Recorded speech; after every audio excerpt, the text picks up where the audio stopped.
Okay, move out.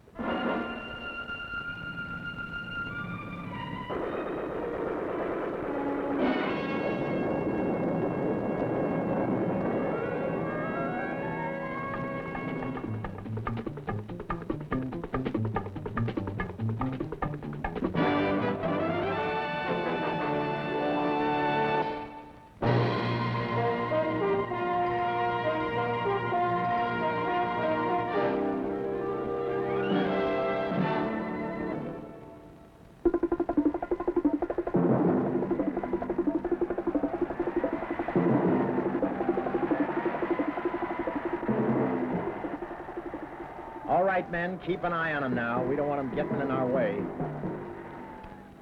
Hey, this is Bob, ready with your National Guard Hope. And I want to tell you that the story of today's Army and Air National Guard is something all Americans can be proud of.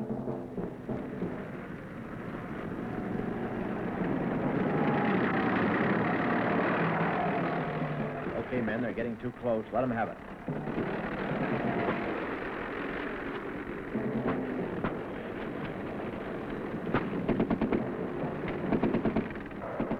Look at them run.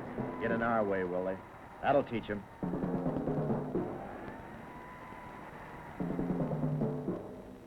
Is the coast clear? All right.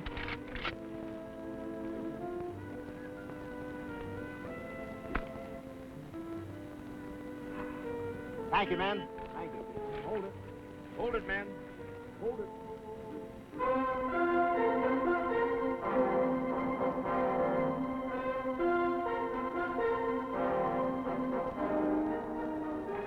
They're not really running away, folks. They're just moving into position for some sharpshooting. At the rate they're moving, they'll be there in no time. These M42s can move along at 40 miles per hour, and that's really hustling for babies this size. You know, the story of any military organization is found in its men, in its machines, and in its missions. These men are Virginia Army National Guardsmen, and that's a radio-controlled aerial target, better known to these guys as an RCAT. Their mission is to shoot it down. Once this little bird gets airborne, it's up to the RCAT controller to keep it flying on its prescribed course. You might say he's one pilot who flies with both feet on the ground. When these guys open up on that RCAT, they have the capability of pumping out 120 rounds per minute from each tube or barrel. Man, that's 240 rounds per minute. I'm glad they're on our side. Incidentally, the weapon I've been referring to is the M42 Duster. Its heyday was a generation ago during World War II when it dusted enemy aircraft from the skies. After World War II, the Army gave the entire Duster system to the Army National Guard. The Guardsmen took the weapon, trained on it, and became professionally competent with it. Watch them go after this RCAT.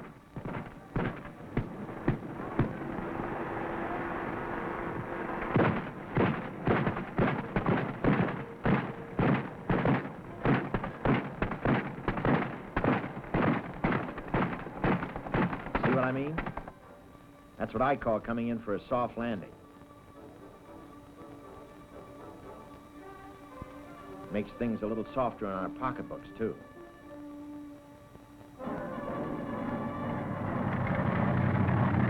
If you've been thinking that guardsmen face a paper enemy in the field on these training exercises, don't say it out loud. The Guard uses its own aggressors right from its own ranks to oppose the good guys on field exercises like this one at Camp Grayling, Michigan. Coordination is a key factor in any exercise. These guardsmen are checking the lay of the terrain prior to the exercise.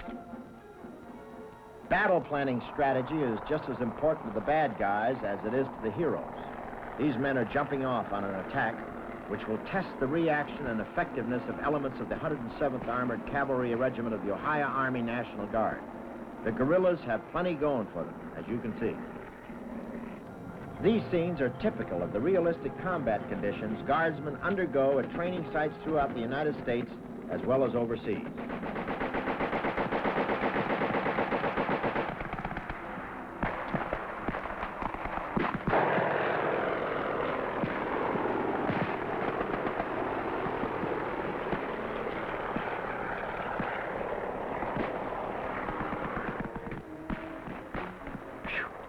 Things could get a little hot around here. Gotta hand it to them, though. He really knows how to use that oversized cigarette lighter. I don't know about you, but as for me, I'm not too sure, but I'd just as soon be on the aggressor's side in this battle. I'm just kidding. It's mighty comforting to know the bad guys are really good guys in this case. They're all part of the National Guard team. It's red, white, and blue as Old Glory herself. Now, if heavier reinforcements were needed, the Guard has them too. This honest John rocket can deliver a mighty punch if needed. Manning these powerful rockets takes a lot of training, believe me. But these Guardsmen are well-trained and well-prepared. The Army National Guard is composed of many different type units, including airborne and special forces. Organizations that demand the best in courage and stamina. These West Virginia Army Guardsmen are preparing to board a West Virginia Air Guard plane for a challenging night operation.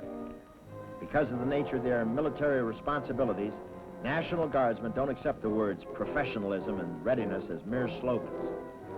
That guy reminds me of Crosby trying to get to the bank with all his loot. There's no room for the timid in an outfit like this. No, sir.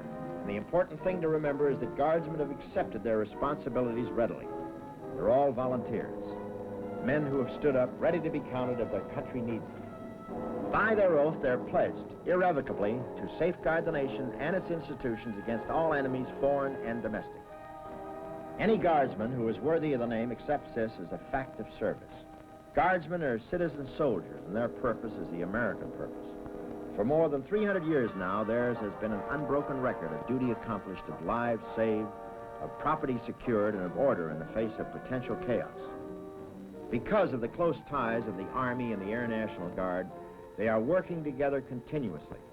These Rhode Island Army Guardsmen, for example, are practicing an infiltration operation with the help of their Rhode Island Air Guard buddies. The Air Guard has 4 of these Air Commando units, 2 of which are equipped with this HU-16 amphibian aircraft. In situations where commando units require either a land or sea rendezvous or both, this sturdy flying boat can maneuver about and land almost anywhere with ease. Guardsmen are trained to operate under all climatic conditions over all types of terrain. Because the Guard is dispersed in communities throughout the United States, you'll find that many men already are skilled in many of their military assignments before they ever raise their hand to take the oath as a member of the Guard. And that saves dollars for the taxpayers.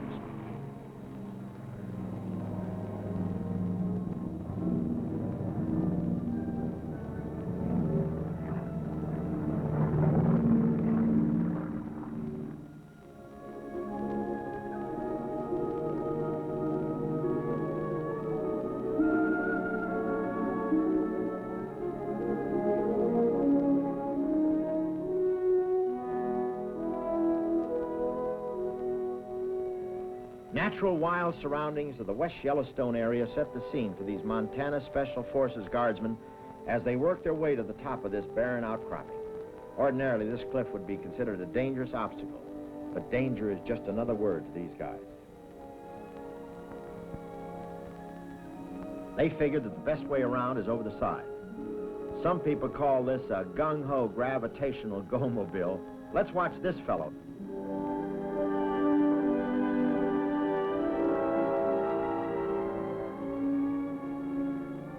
Now, that wasn't bad. However, if you'd rather take the express route, man, that's what I'd call moving. These guys are on the move, too. Graceful movements, cat-like responses, superb balance and control. That's what it takes for a ballet like this. Yet those are the talents of these Montanans that contribute to their capabilities as Guardsmen. They're a proud bunch, and they've got a right to be. Now, it's pretty nice to get paid for this type of thing, but it's training with a purpose. They're actually on a mission to ambush a mythical enemy outpost. Once they reach the area of operations, a brief planning session is all that's needed to finalize the plan of attack. Strict silence becomes the order of the day as the Guardsmen close in on their objective. They know the outpost is somewhere close. Then, without warning, they spot the enemy just a few yards away. Because silence is imperative in a situation like this, the usual weapons are not employed. The quiet deadliness of a swift arrow does a much better job. Don't be alarmed. It was just a dummy.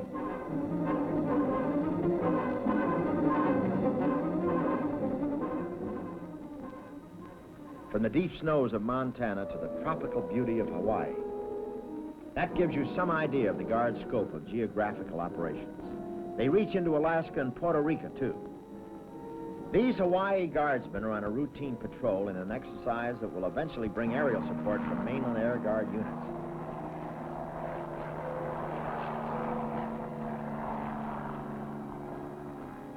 A last-minute check of plans is made before the troops move out for the objective. You know, the Guard is composed of many veterans of World War II, of Korea, and even Vietnam. Their background and know-how provides a measurement of leadership that should serve as comfort to any parent whose son has joined the Guard. These veteran Guardsmen know the ropes. They've had battle experience. They've been leading men for years, and they know their business, including the techniques of camouflage. See anything? Well, watch.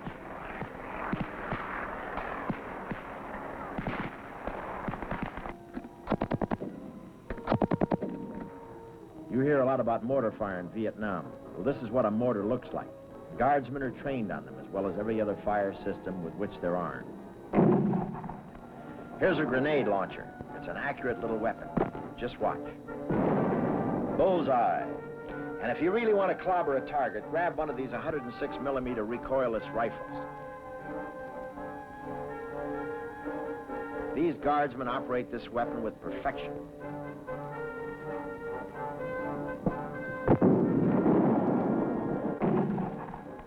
Bullseye again. Really packs a wallop, doesn't it? If anyone thinks it's all sunshine and flowers in Hawaii, just look at this. This is the Air Guard's radar station atop Mount Koala. Nestled in virgin forest and frequently invaded by wild pigs, this outpost, 4,000 feet high, is shrouded in fog much of the time. That doesn't bother these Hawaiians, however. That radar sweeps through that fog and reaches miles in all directions of the Pacific in surveillance against a possible enemy attack. Nearby, other Guardsmen receive and interpret the information collected by the radar atop of the mountain. Each Guardsman is a specialist, and each knows his responsibility, like this fellow writing backwards on a transparent wall. If you want some fun, try that sometime. This man has located some Air Guard aerial tankers and jet fighters who are flying from the mainland. They're about 200 miles out, and the radar shows that they're about to rendezvous for the fighter refueling. Then they will continue to Hawaii, where they will take part in exercises with the active Army and with the Army Guard. The Air Guard has 5 air refueling units equipped with a KC-97 aircraft. With 4 reciprocating engines and 2 jet engines, these birds really get out of move. These tankers from the Illinois, Ohio, and Wisconsin Air Guard provide the fuel for the jet fighters making the deployment. They're F-84s from the Ohio Air National Guard. Imagine meeting a couple of thousand miles over the ocean to gas up. It's a bit different from pulling into the corner service station.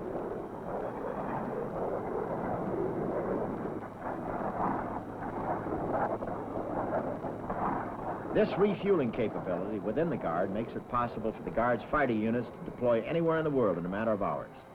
These Air Guardsmen are operationally ready, too. And that means that they're ready for combat the minute they get where they're going.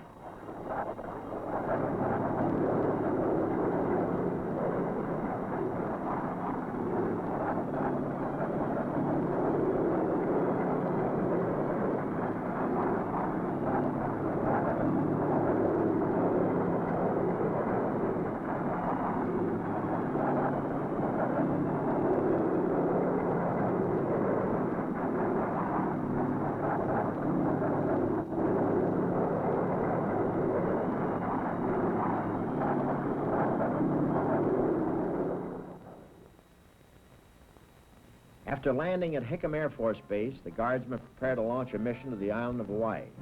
They get a thorough briefing on their mission and pinpoint the target areas. These are your citizen airmen. These air crews meet the same standards as the active Air Force air crews do. They do not ask, nor do they receive any credit for performing their roles as part-time airmen.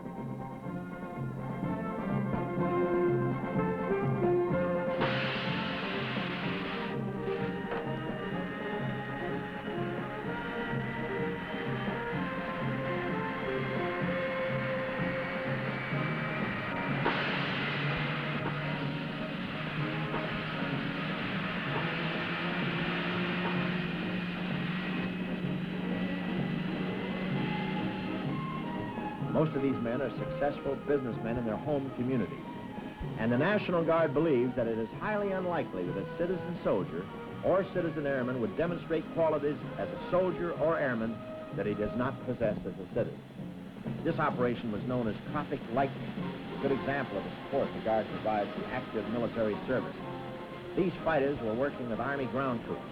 As a part of their training for combat, they participate in operations in which close air support is demonstrated. Because the Air Guard is able to support these missions, the Air Force can turn its attention to higher priority missions.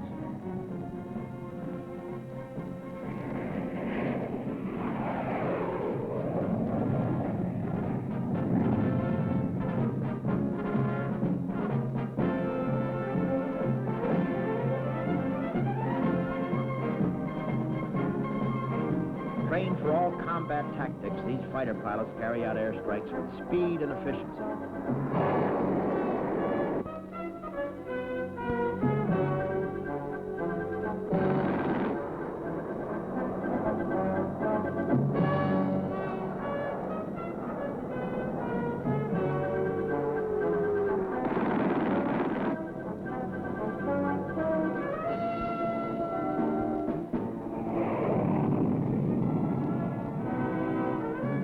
Each sortie is planned and coordinated with precision.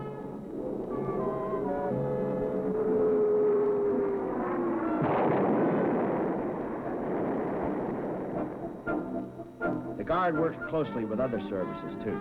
These RF-84s of the Alabama Air Guard are taking off on a photo reconnaissance mission over Puerto Rico and exercise Clove Hitch, while another plane has just returned with a load of film for immediate processing.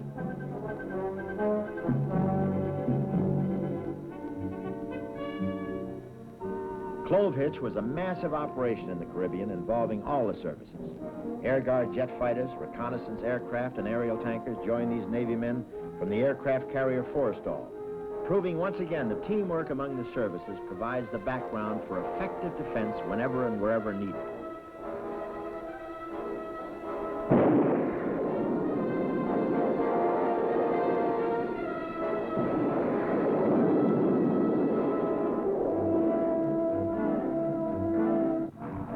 Marines were participants, too. They came ashore by sea and air. Here they are engaging in an air assault after being dispatched from ships at sea to reinforce infantry elements ashore.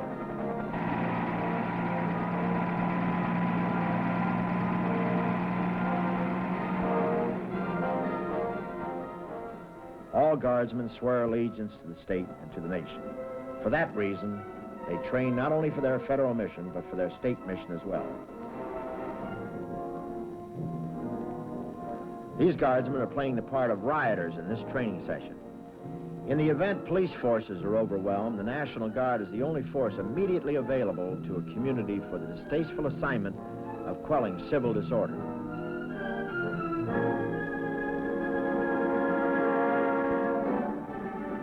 But the Guard has had to face the real thing on many occasions lately.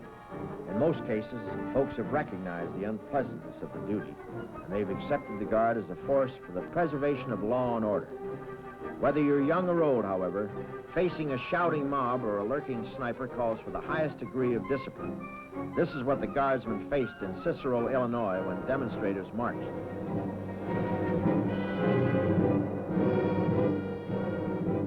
These are scenes from the Watts riot, where 2 divisions of Guardsmen were called to duty.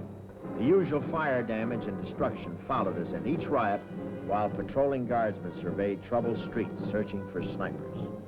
Watch closely now. This is a spectacular shot of a fireman just as he's hit by sniper fire.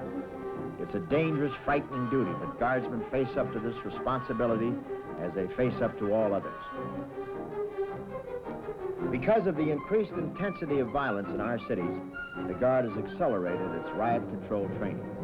This was Detroit, the highest level of damage and violence ever experienced in an American city. Fires and lots of ruined personal property, snipers, looting, and more destruction. The protection of personal property always has its problems, especially when the trouble spreads like quicksilver over an area plagued by hidden dangers. 2 Guardsmen were assigned to every fire truck to protect the firemen from sniper fire. They were mighty busy, on duty for long hours with little rest, as they helped the weary firefighters battle more than 800 fires. Whenever a flood, tornado, or other disaster strikes a community, the Guard is usually there. This flood brought out the Guard in Kansas, where the Guardsmen played an important role in rescuing the stranded and protecting property. Guardsmen were on the scene immediately, aiding those who suffered in the tragedy in whatever way they could. Ever wonder who fills those sandbags that lie on the shores of an angry river? Ever wonder how those sandbags get on the riverbank? You're looking at the answer to both questions. Those bags weigh 40 to 50 pounds each. Every means is used to reach the stricken who need help.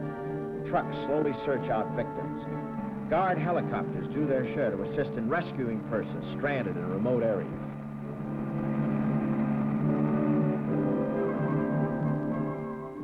Few tragedies strike with more fury than a howling tornado. This one leveled half of Oak Lawn, Illinois. 50 lives were lost during this freak of nature. Guardsmen were on the job immediately, searching debris, helping out the wounded, assisting firemen fighting fires, and restoring power and communications. This school was all but demolished. Shattered ruins offer mute resistance to the presence of patrolling guardsmen, alert to the possibility of looters. Because the Guard plays a vital role in providing medical assistance in these disasters, nurses are a necessary part of both the Army and Air National Guard. The Air